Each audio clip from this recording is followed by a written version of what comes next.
নমস্কার বন্ধুরা, আশা করি সবাই খুব ভালো আছেন আর অনেক অনেক রান্না করে আপনজনদের অনেক আনন্দ দিচ্ছেন। আজ রান্না করছি মাছের মুড়ো দিয়ে টক ঝাল ঝোল। মাছের মুড়ো ভেজে নিচ্ছি, দেড়খানা মাছের মুড়ো, মানে একটা গোটা মাছের মুড়ো আর অর্ধেকটা মাছের মাথাগুলোকে অর্ধেক করে কেটে নিয়েছি, কেটে নিয়ে ভেজে নিয়েছি। এবার ওই মাছ ভাজার তেলেই আমি কয়েকটা শুকনো লঙ্কা আর 5 ফোড়নে দিলাম। তারপর দিয়ে দিলাম দুটো পেঁয়াজ কুচি। মাছ ভাজার তেলটা পরিবর্তে পরিষ্কার আলাদা তেলও দিতে পারেন। আমি মাছ ভাজার তেলেই দিয়েছি, কারণ মাছের মাথাগুলো খুব কড়া করে ভাজা হয়েছিল, কোনো গন্ধ থাকার অবকাশ নেই। পেঁয়াজগুলো হালকা ভাজা হয়ে আসবে লালচে করে, তখন দিয়ে দিলাম আদা রসুন কাঁচা লঙ্কা বাটা। একটু ঝাল ঝাল হবে আর টক টক হবে, খেতে হবে খুবই সুস্বাদু। এবার এই ভাজা মশলার সাথে দিয়ে দিচ্ছি কিছু গুঁড়ো মশলা। তার জন্য দিয়েছি 1 চামচ হলুদ, 2 চামচ লঙ্কার গুঁড়ো আর ধনে গুঁড়ো 1 চামচ।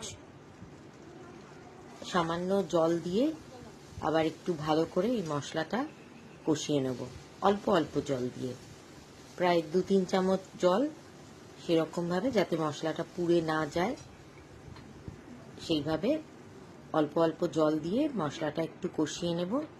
সাথে দিয়ে দিলাম স্বাদ মতো লবণ। আবারও একটু নাড়াচাড়া করে নিতে হবে। আবারও একটু জল দিলাম যাতে মশলাটা পুড়ে না ওঠে। মশলাটা ভালো করে কষিয়ে নিয়ে এর মধ্যে দিয়ে দিলাম তেঁতুলের কাঠ। একটু মিস হয়ে গেছে ভিডিওটা, কোনো কারণে তেঁতুলের কাঠ দেওয়ার সময়টা রেকর্ডেড হয়নি। এরপরে দিয়ে দিলাম চিনি, 2 চামচ চিনি দিয়েছি, দিয়ে আবারও কষিয়ে নিচ্ছি।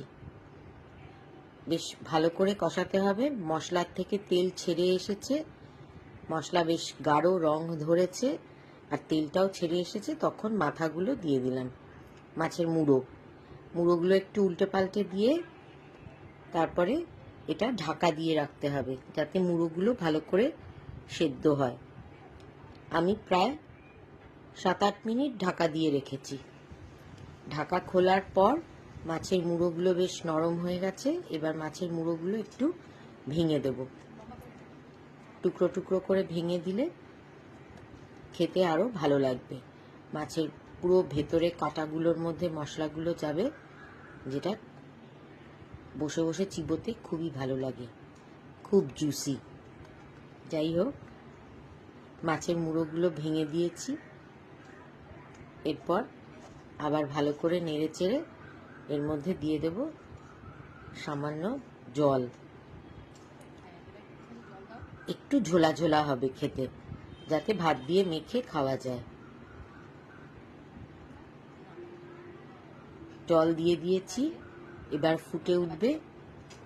দিয়ে দেব টুকরো করে কেটে রাখা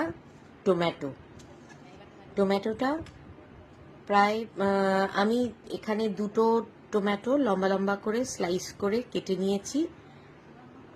টমেটোটা গলবে না, কিন্তু নরম হবে, তাই জন্য একটু ঢাকা দিয়ে রাখলাম।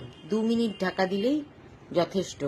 দেখুন টমেটোটা কি সুন্দর লাল লাল হয়ে রয়েছে, গলেনি, গোটা রয়েছে কিন্তু কাঁচাও নেই, হালকা নরম হয়ে এসেছে।